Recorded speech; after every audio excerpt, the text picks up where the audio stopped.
That fat slob is finally mowing the lawn, Benjamin said, loud enough for his wife to hear him over the monotonous whine of the lawnmower across the street. She wiped her feather duster once more across the dining table before turning around.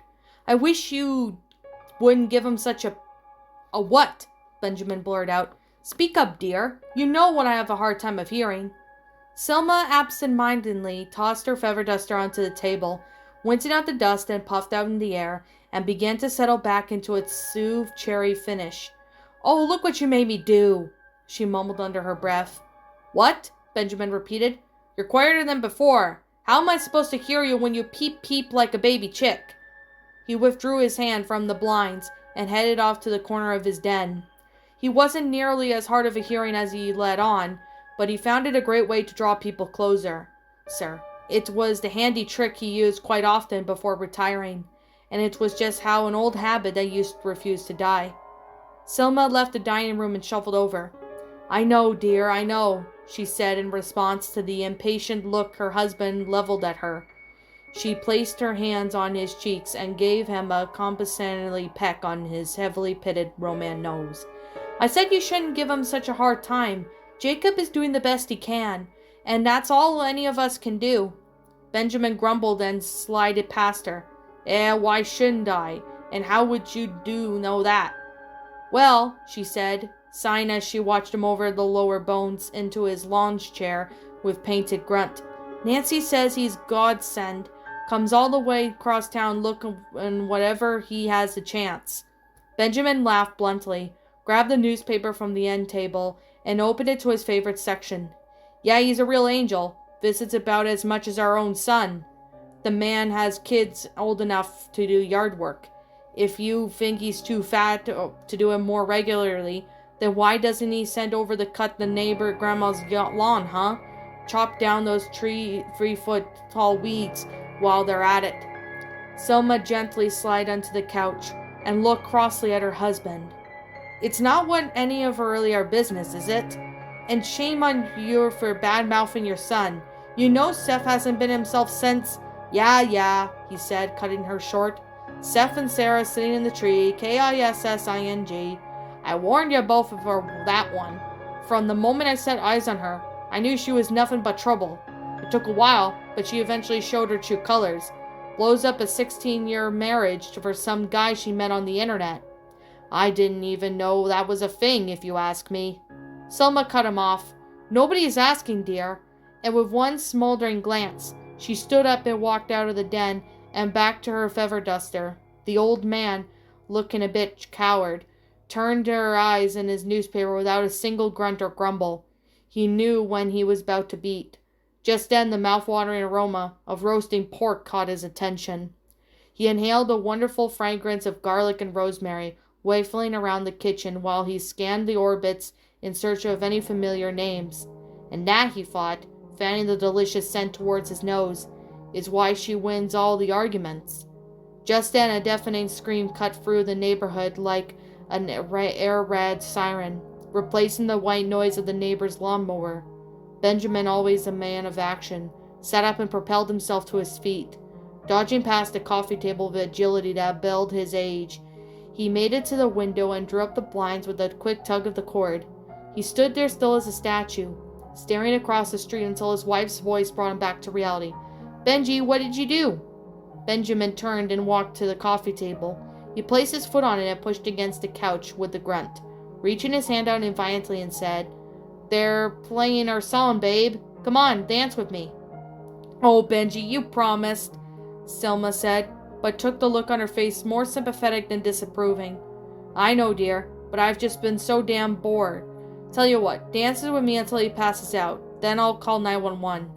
Selma shrugged and tossed her feather duster over her shoulder. Oh, I suppose a few spins around the den could be fun. He won't bleed out any time soon, will he? Benjamin grinned and lied through his teeth. Of course not. He'll be fine. Selma slashed onto the den and took her husband's hand. He drew her close, and they began to dance around the room, while Jacob's horrific cries of anguish ran out through the neighborhood. I can't remember the last time we did this. Benjamin veered him out from the television. You know, he said, I can't either. Suddenly the screaming across the street stopped, and his wife spoke, her voice seemingly as if coming from somewhere else in the house. "I'm sorry, dear, I can't quite hear you. What did you say?"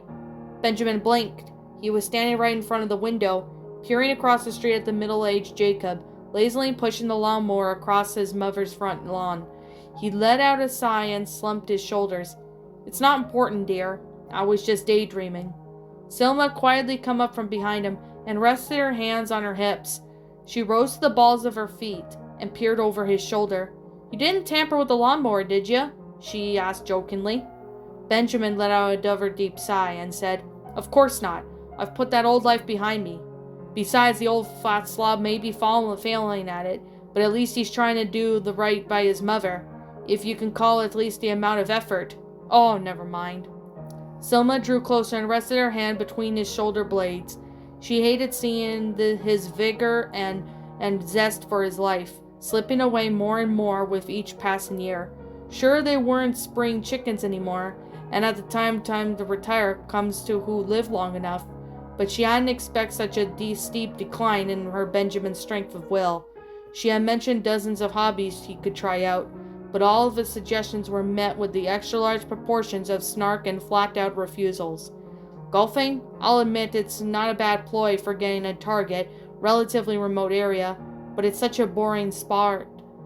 Seriously, honey? Model airplanes, you know? I once made a scene drop out of the sky with the push of a button. Let me see how. It was a Skyhawk P. That's it. They're usually quite dependable planes. Now you're just being ridiculous, Not a bad way to get close to somebody on the beach. Although who would suspect such a lonely guy with a metal detector?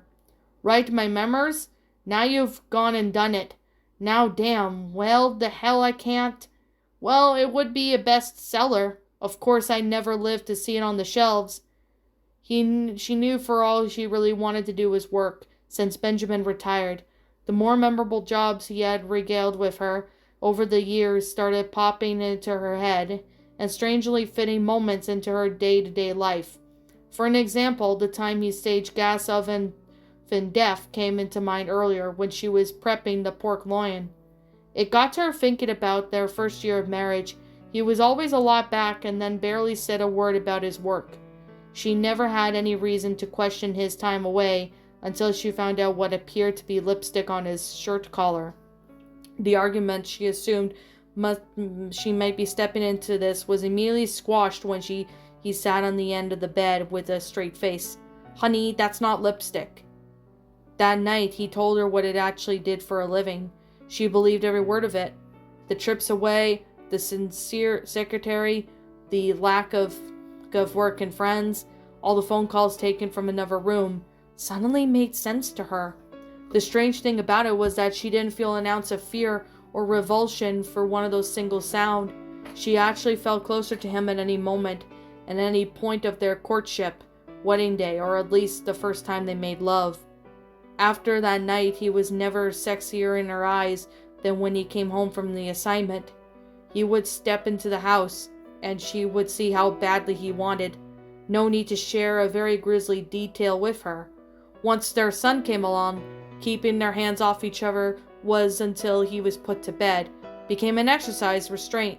They eventually started role-playing with some of the more intimate scenarios in the bedroom, and those were the nights that came to mind much later in their marriage, whenever she spotted the bottle of blue pills in the medicine cabinet.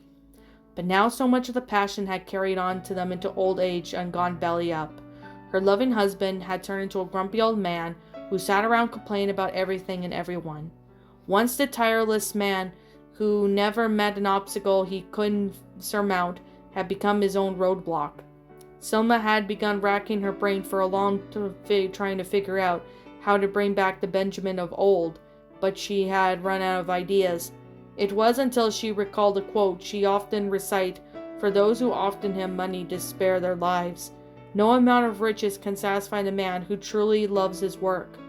That was until she realized that she'd been going out all wrong. Her husband didn't need a hobby or something to do to kill time. He often told her that his real job title was the problem solver. Well, if he needed a problem solved, then she'd give him one. He figured that it was time for Benjamin went back to work. "You know," she said, I've been wondering about this guy our pesking daughter-in-law's shack up with. The old man's face brightened. And? He inquired, straining his back turning towards his wife. Well, what if he isn't in the picture anymore? I mean, sure, it's a long shot, but she just might move back to her home if her options suddenly dried up. Think about it. She could be back in the house before Lucy and Pauline got back from summer camp. This took an interest on Benjamin's faltered face for a moment. I don't think a good old whiff is reality is going to make that woman see sense. Seth has called with her too much for that. Besides, are you sure he even wants her back? She's unfaithful. Selma cut him short with a light jab to his gut. Well, shouldn't that decision be left to him? Think of what nasty divorce would do to the children. He decided not to mention snuffing their daughter-in-law out for the time being. Instead, he slipped his arms around her waist and said, in that case, taking out the boyfriend would need to look like an accident. Selma settled into his arms and resting his hand upon his chest. He'd given a gleam in his eye that he hadn't seen in a long time. I know that look, he said. You've already got a plan, haven't you? Benjamin chuckled. I wonder if he mows his own lawn. What's up, my pretties? It's the Lion Queen here. I want to appreciate you all for tuning into this video.